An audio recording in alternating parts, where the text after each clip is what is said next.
don't use our head, kama hatutatumia kufikiri vizuri, we'll be useless. Tutakuwa hatuna faida yoyote, hatuna maana yoyote. We'll be like others. Tutakuwa wengine walivyo. I have a saying that I always say.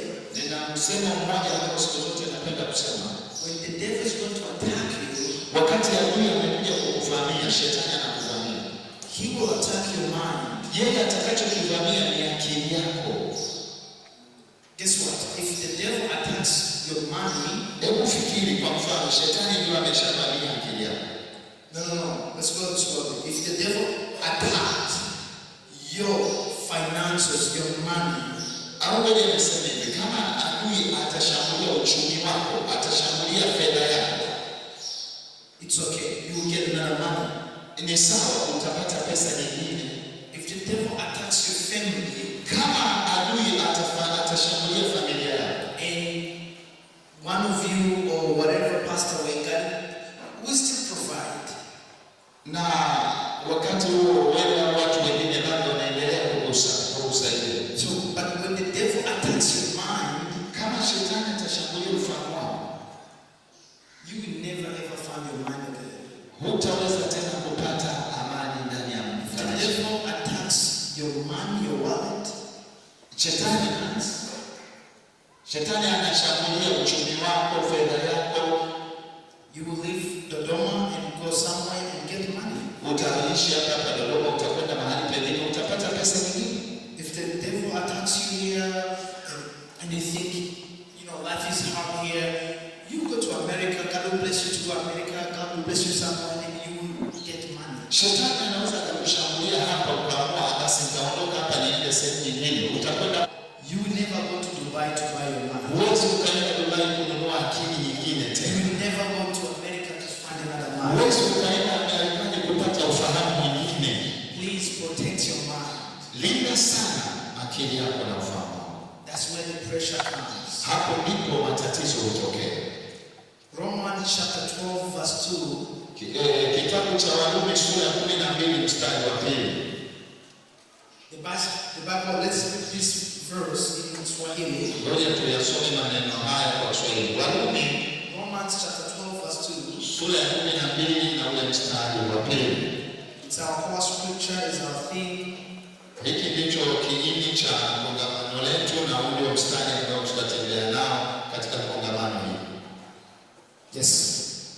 Okay, Warumi sura ya 12 ule mstari wa 2. Wala msifuatishe kanuni za dunia hii, bali mgeuzwe kwa kufanya upya nia zenu, mpate kujua hakika mapenzi ya Mungu yaliyo mema, ya kumpendeza na ukamilifu. Do not conform to this world. Wala msifuatishe kanuni za dunia. The little Swahili I learned from this word is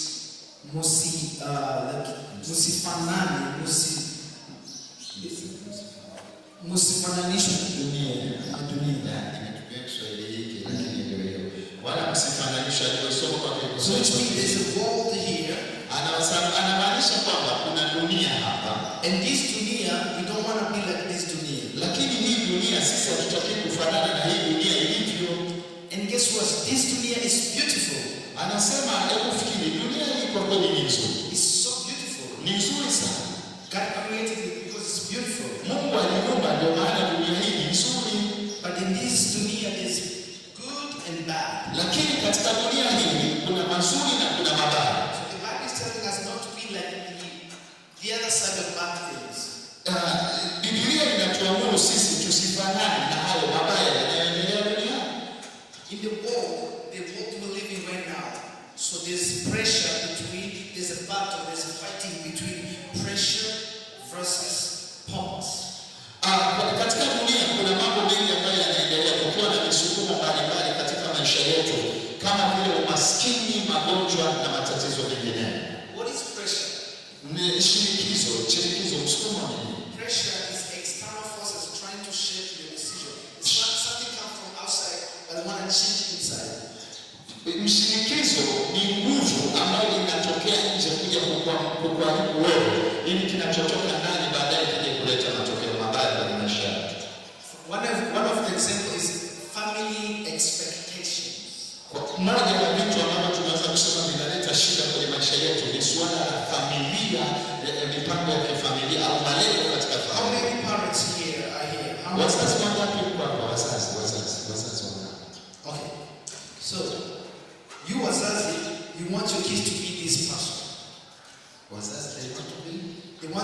their children to be this person. Wanatamani sana wazazi watoto wao waweze kufanyika kuwa ni watu fulani kwenye maisha. My mother wanted me to be a doctor. Mama yake alikuwa anataka yeye awe daktari, and she never been to school. Na yeye mwenyewe hajawahi kwenda shule. She wanted me to be someone that she never even tried to. Kwa hiyo akawa anatarajia labda ni awe mtu fulani, awe daktari, lakini yeye alikuwa bado hajaenda shule.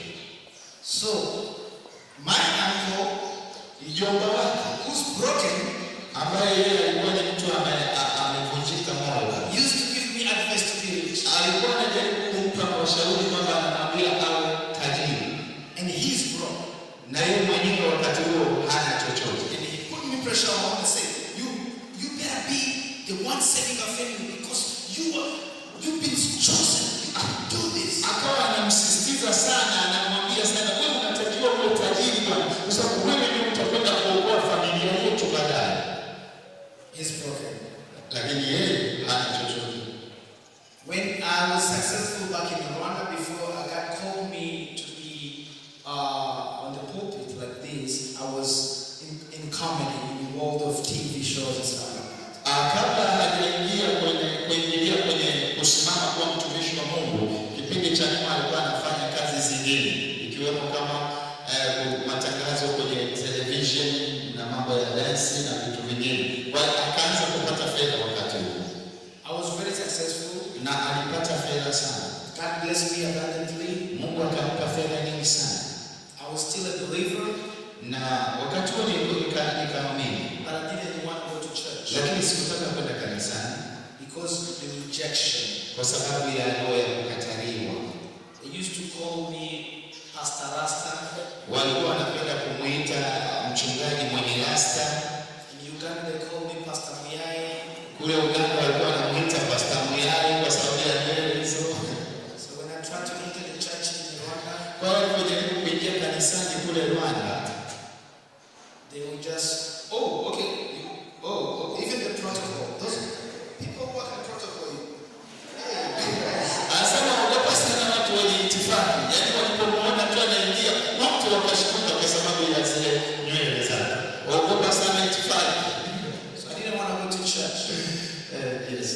Every time I tried to go to church, kwa kila wakati nilipokuwa najaribu kwenda kanisani, with the swagger, nafika pale and everybody, even the protocol would look at me, okay, you don't belong here. Yaani watu wakishamuona tu wote wale watu wanaanza, mbona ufanani na wenzio, unaingia unatembea tofauti. And I said, you know what, let me focus on making money because you guys, you don't want me. Sasa kwa sababu hiyo ya kukataliwa akasema ngoja niachane na haya mambo nitengeneze fedha kwanza. For those who are from Kenya, you know, Churchill, you know, Eric Omondi, so they used to come to Rwanda. I used to host them. They used to invite me. I was like 4 times the host of this Kenyan Roof Awards, you know, and they made me good money. Kenyans, you know how you pay, right? When you know someone's famous, you know how you do. Kenya wanalipa vizuri. Nasema nafahamu baadhi ya watu maarufu waliokuwa kitokea Kenya na kufanya nao conference kama Eric Omondi na wengine. Kenyans. Wakenya. I remember when they knew that I was very famous. Anakumbuka nilipokwenda kufanya kongamano la vijana nilitokea kwa those big churches who want to open, those pastors who want to open church in Rwanda. Kwa sababu wale wachungaji ambao walikuwa wanatamani kwenda kufungua makanisa kule Rwanda, they used to come and bribe me with money. Walikuwa wanakuja pia na wabariki kwa fedha. And they say, wewe ni mtoto wetu. Wanasema ndio walikuwa wanamwambia wewe ni yeye ni mtoto wao. Usipate shida. They pay me good money just to advertise for them. Niliwapa ushauri na namna ya kufanya kwenye maisha yao. They want me to talk about their churches. Walitaka pia nizungumze kuhusu makanisa yao. But they don't want me in their churches. Lakini hawalitaka kwenye makanisa yao. Younger. My mom wants me to get married at age 25, while my sisters, they're still there. My brother, they're still there. Just because they are poor. Yeye anasema kwa sababu yeye alikuwa na fedha katika umri huo mdogo, mama yake anamwambia aoe, lakini kuna dada zake wako pale, kaka zake wako pale, hawajaoa wala hawajaolewa, na mama hawaambii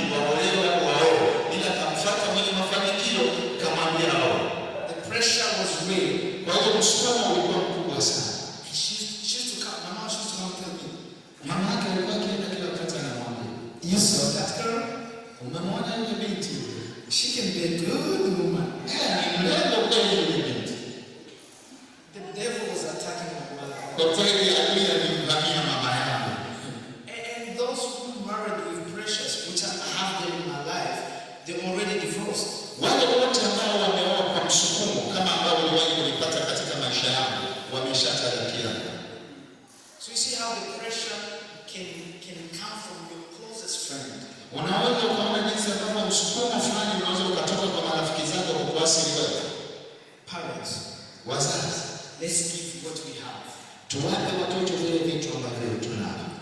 My kids are very smarter than me. Watoto wangu mimi wako makini sana kuliko hata mimi. So I have to dig up before I talk to them something. I have to have a serious point to tell them. Yaani ninajiandaa mpaka pale watakapokuwa wakubwa niwe na maneno mazuri ya kuwaambia ambayo yanazidi hali zao za kufahamu. But I have some made up story for them to believe. Lakini nina hadithi kidogo za wao kuwafanya wao waendelee kuniamini. My kids were born in America. They don't know anything about Africa, right?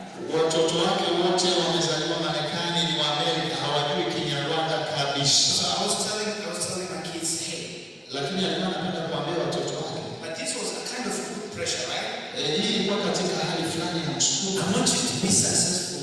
Anaambia mimi natamani mfanikiwe zaidi. I want you at least to have like masters, be doctors, you own something, you just be independent. Natamani ninyi mwanze kuona viwango tofauti vya elimu kama vile viwango degree 2, degree 3, lakini pia mwe madaktari, mfanikiwe zaidi na mwe na pesa nyingi. And Vanessa asked me, Yule binti yake Vanessa akamuuliza, Daddy, you don't have masters.